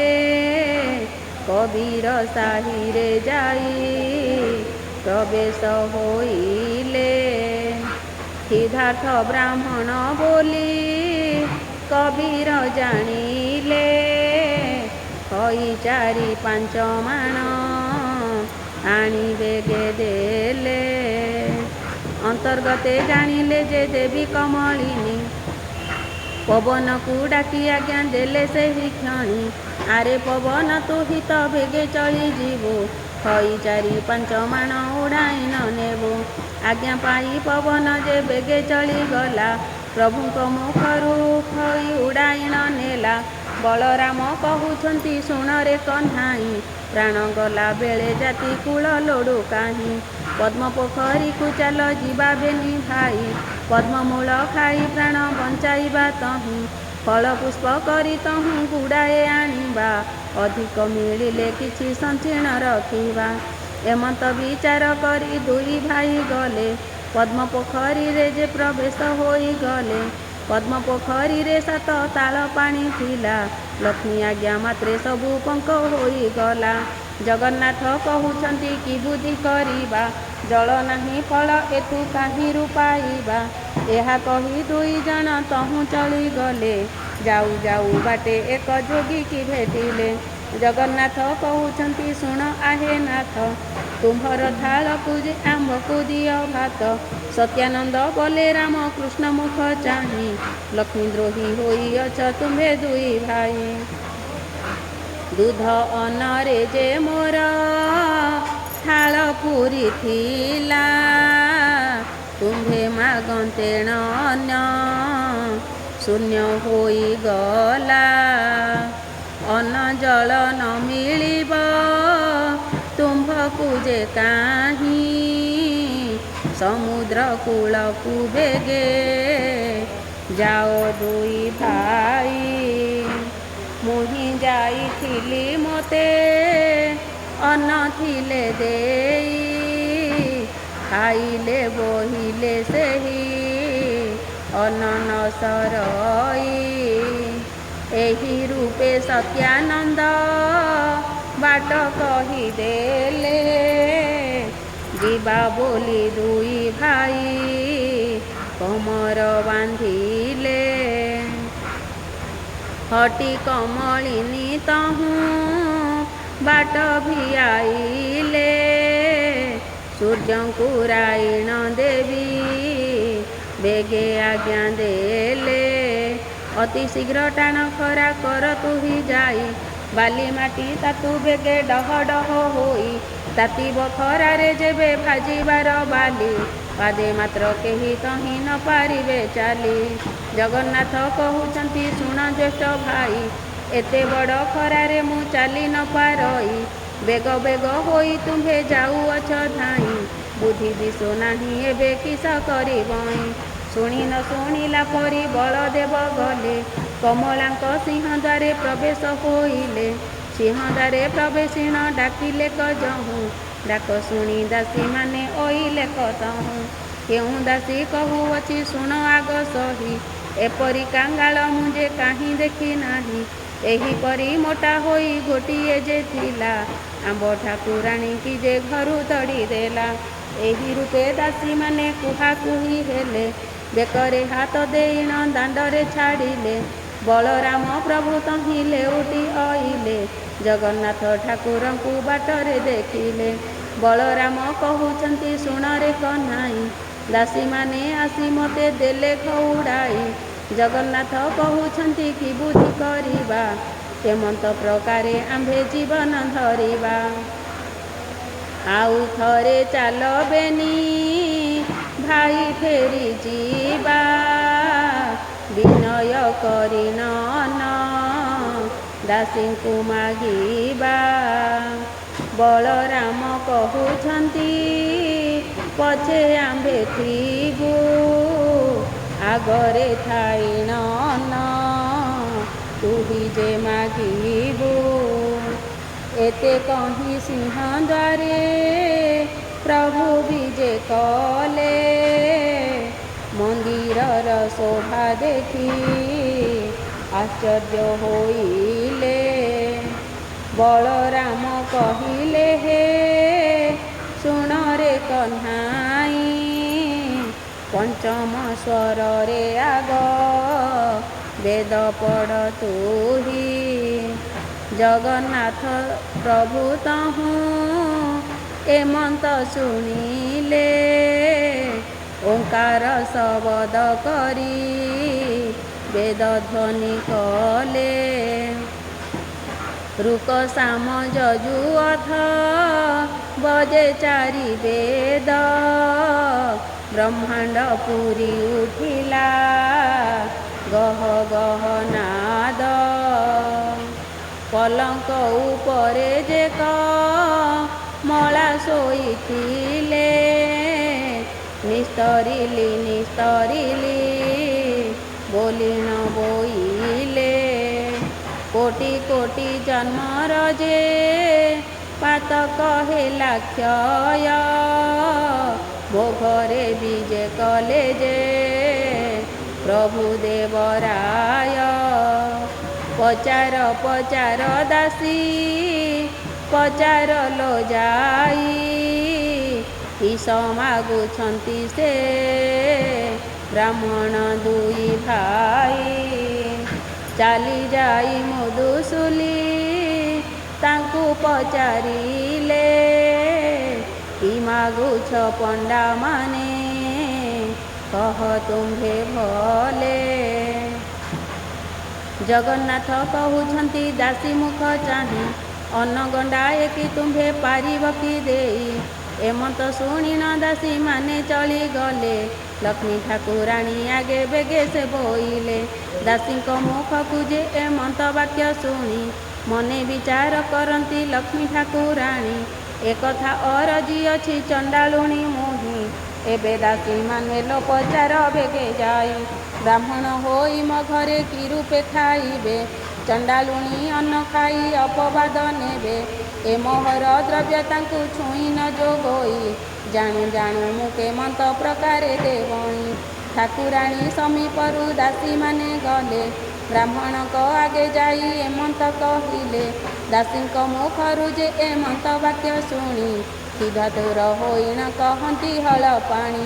ନୂଆ ହାଣ୍ଡି ନୂଆ ସଞ୍ଚା ଦେଇକି ପାରିବୁ ଏମନ୍ତ ହୋଇଲେ ଆମ୍ଭେମାନେ ଯେ ଖାଇବୁ।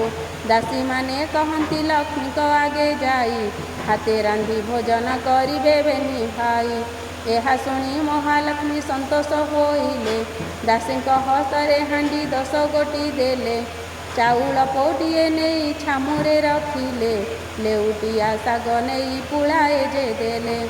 ଆରୁ ସାରୁ କଦଳୀ ଯେ ବଡ଼ି ବାଇଗଣ ଦୁଧ ଦହି ଛେନା ଯେ ଶର୍କରା ଦେଲେ ପୁଣ। ଏବେ ଯେତେ ଇଚ୍ଛା ତେତେ ଭୁଞ୍ଜ ହେ ବୋଇଲେ ଗୃହେ ମହାଲକ୍ଷ୍ମୀ ଖାଇ ବିଚାର ଯେ କଲେ। ରାନ୍ଧିଣ ଭୁଞ୍ଜିବେ ଯଦି ହାତେ ଦୁଇ ଭାଇ ନାରୀଙ୍କୁ ପୁରୁଷ ଆଉ ଲୋଡ଼ିବେ କି ପାଇଁ। ଲକ୍ଷ୍ମୀ ଦେବୀ କାଠ ଖଣ୍ଡେ ହସ୍ତରେ ଧଇଲେ ଅଗ୍ନିର ସ୍ତମ୍ଭନ ମନ୍ତ୍ର ଦେବୀ ପାଠ କଲେ। କଦ୍ୟାପି ଅଗ୍ନି ଦେବତା ତେଜ ନ ହୋଇବ ହାଣ୍ଡି ନ ତାତିବ ଆଉ ପାଣି ନ ତାତିବ। ଯେତେ କାଠ ଜଳୁଥିବ ଭସ୍ମ ହୋଇଯିବ କୁହୁଳି କରିଣ ତହୁଁ ଧୂଆଁ ହେଉଥିବ। ଏମନ୍ତ ବୋଲିଣ କମଳା ଆଜ୍ଞା ଯେ ଦେଲେ ସେହି ପ୍ରକାରେ ଅଗ୍ନି ଦେବତା ଯେ କଲେ। ସବୁ କାଠ ଯାକ ତହିଁ ଅଙ୍ଗାର ହୋଇଲା ତେବେ ସୁଦ୍ଧା ଯେ କିଞ୍ଚିତେ ପାଣି ନ ତାତିଲା। ହଟି କମଳିନୀ ହଟ ଭିଆଇଲେ ଯେଣୁ ହାଣ୍ଡି ତଳେ କଳା ଟିକେ ନ ପଡ଼ିଲା ତେଣୁ। ସୁଗନ୍ଧ ତୈଳ ଦେବୀ ଦେଲେ ପଠିଆଇ ଦାସୀମାନେ କହୁଛନ୍ତି ବ୍ରାହ୍ମଣକୁ ଚାହିଁ ପାକ ସିଦ୍ଧ ହୋଇଲା କି ହୋଇଲା ଗୋସାଇଁ। ତୈଳ ଲଗାଇ ସ୍ନାନ କର ବେଗେ ଯାଇ। ଜଗନ୍ନାଥ କହୁଛନ୍ତି ପାଣି ନ ତାତିଲା କି ପାକ କରିବୁ ବେଳ ଉଛୁର ହୋଇଲା। ବଳରାମ କହୁଛନ୍ତି ଶୁଣରେ କହ୍ନାଇ ଅନ୍ନ ହୋଇଲା କି ନାହିଁ କହ ବେଗେ ତୁହି। ଜଗନ୍ନାଥ କହୁଛନ୍ତି ଶୁଣ ଆହେ ଭାଇ ଅନ୍ନ କି ହୋଇବ ଟିକେ ପାଣି ତାତି ନାହିଁ। ବଳରାମ କହୁଛନ୍ତି ରେ ଅଧୁଆଁ ମୁହାଁ ରାନ୍ଧି ନ ଜାଣି ଯେ ହୋଇଅଛୁ ରାନ୍ଧୁଣିଆ। ତୁହି ଆଡ଼ ହୁଅ ମୁହିଁ ରାନ୍ଧୁଅଛି ଯାଇ। ଅନ୍ନ ରାନ୍ଧିବାକୁ ଗଲେ ବ୍ରହ୍ମାଣ୍ଡ ଗୋସାଇଁ। ପୁଙ୍କି ପୁଙ୍କି ବଳରାମ ବିରକ୍ତ ହୋଇଲେ କାଠ ଖଣ୍ଡେ ଘେଣି ନ ଯେ ହାଣ୍ଡି ପିଟି ଦେଲେ। ସିଧାରେ ଯେ ଦୁଇ ଭାଇ ଆକୁଳ ହୋଇଲେ କି ବୁଦ୍ଧି କରିବା ଜଗନ୍ନାଥଙ୍କୁ ବୋଇଲେ। ଜଗନ୍ନାଥ ବୋଇଲେ ତ ବୁଦ୍ଧି ଦିଶୁନାହିଁ ସିଧାରେ ଆତୁର ହେଉ ଅଛି ମୋର ଦେହି।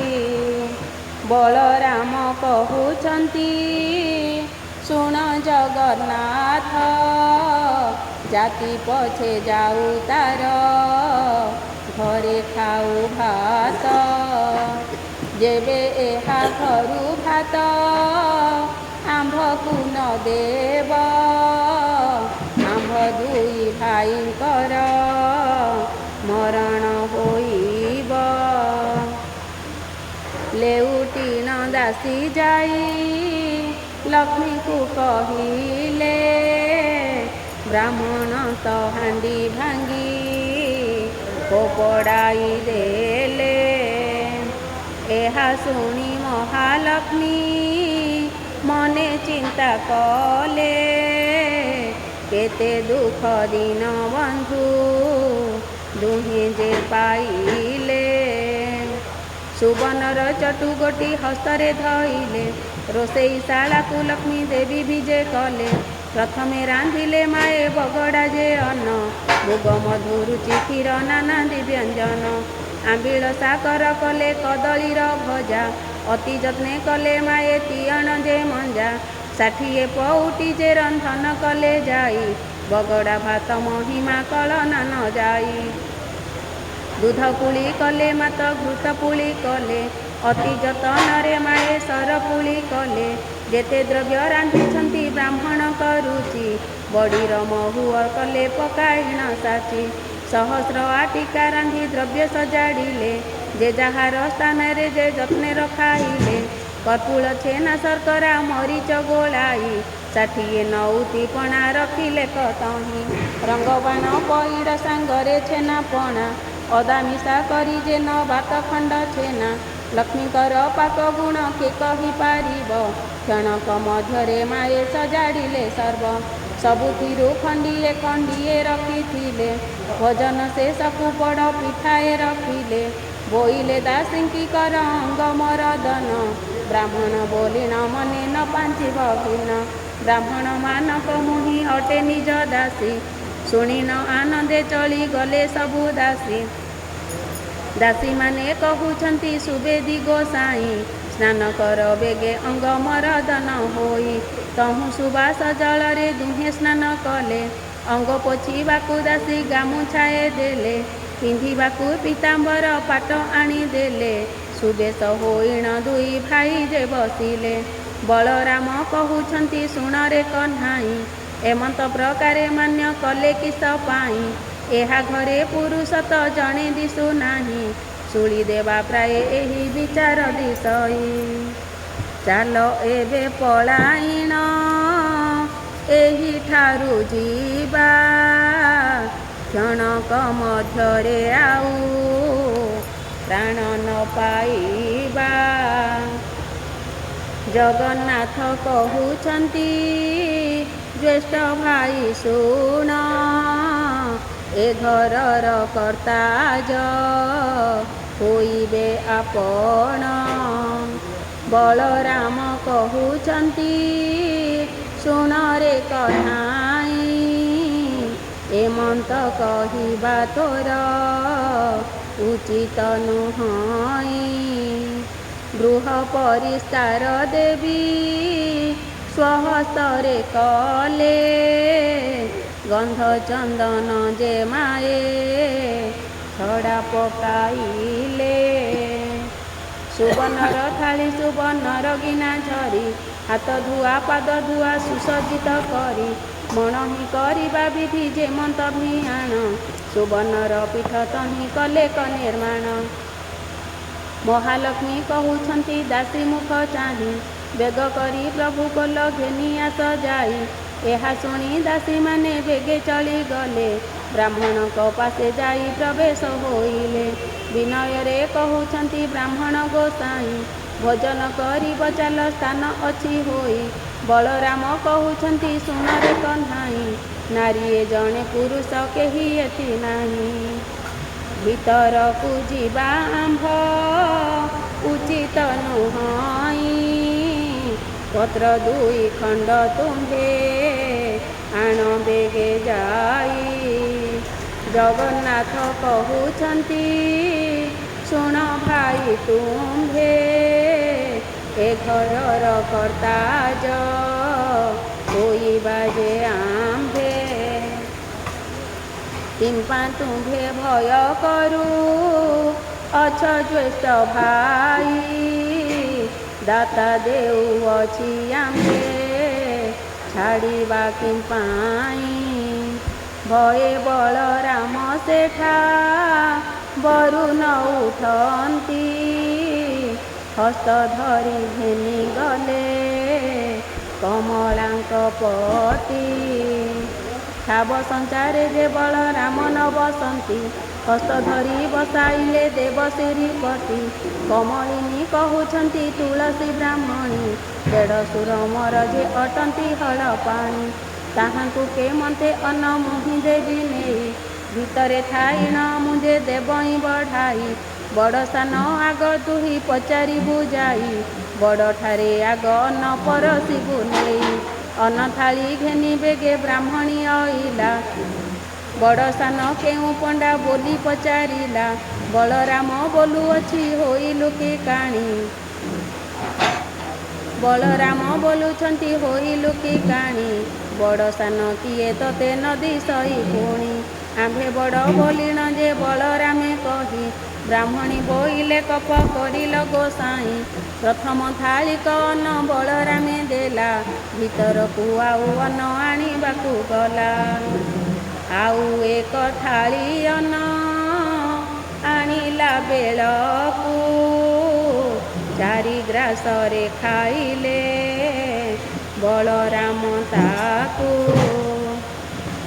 ଅନ୍ନ ଥାଳି ଘେନି କରି ବ୍ରାହ୍ମଣୀ ଅଇଲା ଏ ପଣ୍ଡାର ଅନ୍ନ ଯାକ କିଏ ଘେନି ଗଲା ବଳରାମ ବୋଇଲେ ଯେ କ୍ଷୁଧାର୍ଥ ହୋଇଥିଲୁ ଆଗ କରି ଚାରି ଗ୍ରାସ ବେଗେ ଖାଇଦେଲୁ ହସିଲା ବ୍ରାହ୍ମଣୀ ଦୁଇ ଭାଇଙ୍କୁ ଅନାଇ କୁଟୁମ୍ବ ମାରିବା ପ୍ରାୟ ଦିଶୁଛ ଗୋସାଇଁ ପୁତ୍ର ଭାରି ଜାତି ତୁମ୍ଭ ଦୁହିଁଙ୍କର ନାହିଁ ପେଟ ଲାଗି ବୁଲୁଅଛ ଦେଶ ଦେଶ ହୋଇ ସହସ୍ର କାନ୍ଦି କଦଳୀ ରଖିଦେଲେ ନେଇ 60 ନଉତି ପଣା ବେଗେ ଦେଲେ ଥୋଇ ଯେଉଁପରି ପ୍ରଭୁଙ୍କର ମନକୁ ରୁଚଇ ସେହିପରି କମଳିନୀ ଦିଅନ୍ତି ପଠାଇ ଭଜନ ଶେଷକୁ ଯେ ବୋଲନ୍ତି ବଳରାମ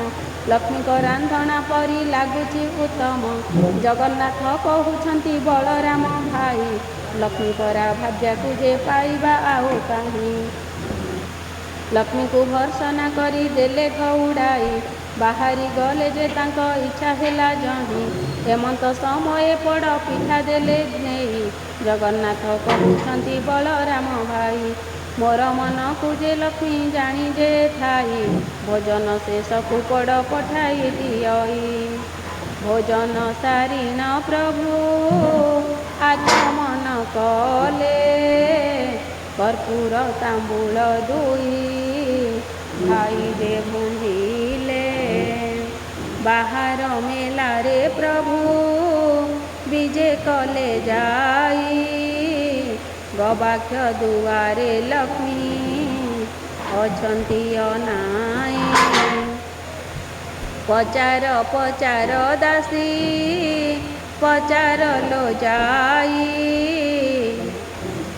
ବିଭା ହୋଇ ଅଛନ୍ତି କି ପଣ୍ଡା ଦୁଇ ଭାଇ ଏହା ଶୁଣି ଦାସୀମାନେ ବେଗେ ଚଳିଗଲେ ବ୍ରାହ୍ମଣଙ୍କ ନିକଟରେ ପ୍ରବେଶ ହୋଇଲେ ପୁତ୍ର ଭାରି ଯା ଅଛି କି ନାହିଁ ତୁମ୍ଭ ଘର କେଉଁ ରାଜ୍ୟ ବାଡ଼ି ବୃତ୍ତି ଶାସନ ତୁମ୍ଭର ଜଗନ୍ନାଥ କହୁଛନ୍ତି ଶୁଣ ଦାସୀ ତୁହି ବିବାହ ହେବାକୁ ଦ୍ରବ୍ୟ ଆମ୍ଭର ଯେ ନାହିଁ ଗୁଆ ବାଡ଼ି ଶାସନ ପାଇବୁ ଆମ୍ଭେ କାହିଁ ଲକ୍ଷ୍ମୀ ପରା ଭାର୍ଯ୍ୟାକୁ ଯେ ଦେଲୁ ଘଉଡ଼ାଇ କପାଳ ମନ୍ଦ ଆମ୍ଭର ଦୁଇ ଭାଇ ବୁଲୁ ଲକ୍ଷ୍ମୀ ଘଉଡ଼ାଇ ଆମ୍ଭେ ଏ ଦୁଃଖ ପାଇଲୁ ଦାସୀଏ ବୋଇଲେ ପଣ୍ଡା ହୋଇଲ କି ବାଇ ନାରୀ କି ଛାଡ଼ି ପୁରୁଷ ଦରିଦ୍ର କି ହୋଇ ଗୋବିନ୍ଦ ବୋଲନ୍ତି ଆମ୍ଭେ କହୁଅଛୁ ଶୁଣ। କେଉଁ ନାରୀ ଥିଲେ ହୁଏ ଐଶ୍ୱର୍ଯ୍ୟ ବର୍ଦ୍ଧନ, କେଉଁ ନାରୀ ଥିଲେ ବଂଶ ନିପାତ ହୁଅଇ, କେଉଁ ନାରୀ ଥିଲେ ବାସି ପେଜ ନ ମିଳଇ, କେଉଁ ନାରୀ ଥିଲେ ସୁନା ବଳା ଯେ ପାଇ, କେଉଁ ନାରୀ ଅଲକ୍ଷଣୀ ଗୃହକୁ ଭାଙ୍ଗଇ। ତୁମ୍ଭ ସାମନ୍ତାଣୀକୁ ଗୋ ପଚାରତ ଯାଇ, ଦାସୀ କହେ ବାତୁଳ କି ହୋଇଲ ଗୋସାଇଁ।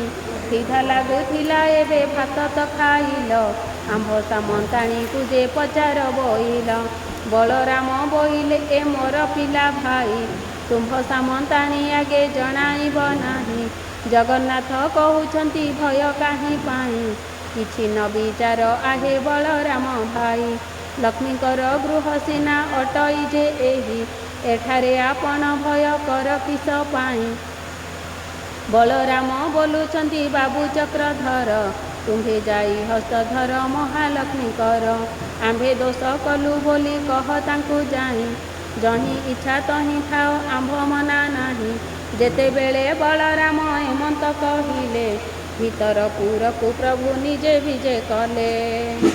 ଧୀରେ ଧୀରେ ଭିତରକୁ ଗଲେ ପୀତବାସ, ପ୍ରବେଶ ହୋଇଲେ ଯାଇ କମଳାଙ୍କ ପାଶ।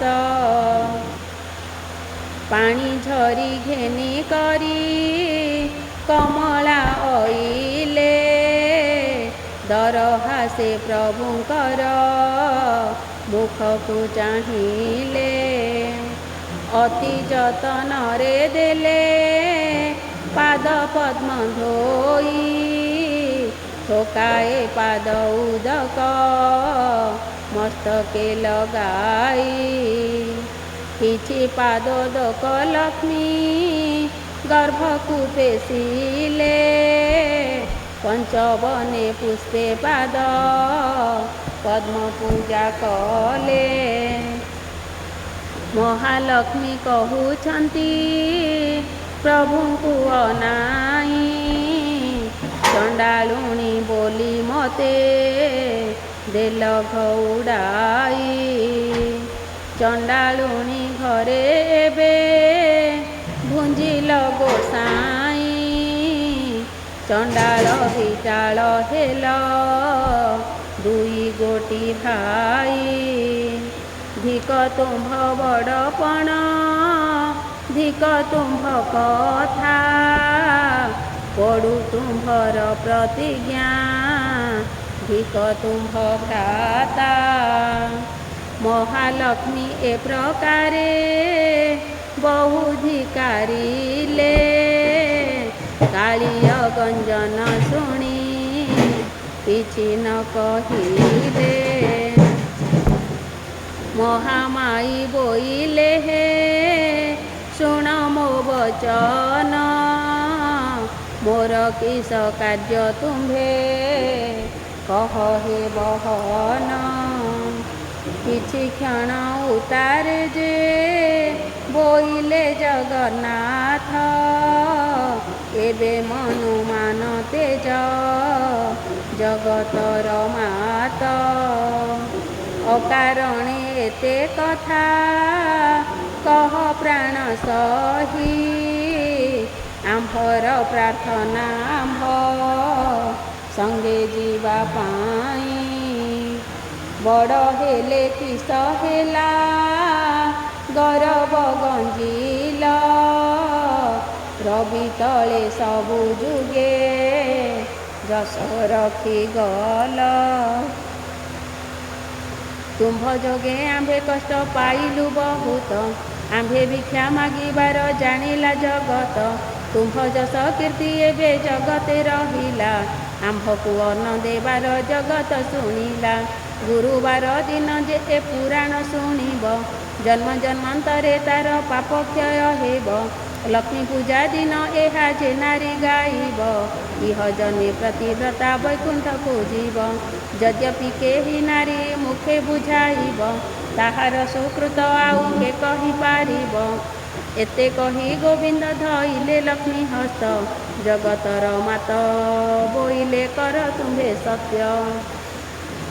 ଚଣ୍ଡାଳୁ ବ୍ରାହ୍ମଣ ଯାଏ କୁଆକୁଇ ହେବେ, ସମସ୍ତେ ଖାଇନ ହସ୍ତ ଜଳେ ନ ଧୋଇବେ। ହାଡ଼ିର ହସ୍ତୁ ବ୍ରାହ୍ମଣ ଛଡ଼ାଇ ଖାଇବେ, ବ୍ରାହ୍ମଣୀ ଖାଇ ହସ୍ତକୁ ମୁଣ୍ଡରେ ପୋଛିବେ। ଅନ୍ନ ଖାଇ ସର୍ବେ ମୁଣ୍ଡେ ପୋଛୁଥିବେ ହସ୍ତ, ତେବେ ବଡ଼ ଦେଉଳକୁ ଯିବି ଜଗନ୍ନାଥ।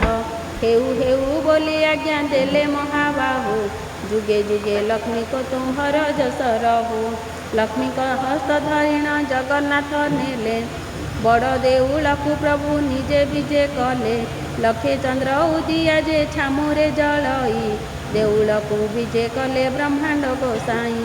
ଇନ୍ଦ୍ର ଡାକୁଛନ୍ତି ଦେବ ମଣିମା ମଣିମା, ବ୍ରହ୍ମା ଡାକୁଛନ୍ତି ଦେବ ଗୁହାରି ଶୁଣିମା।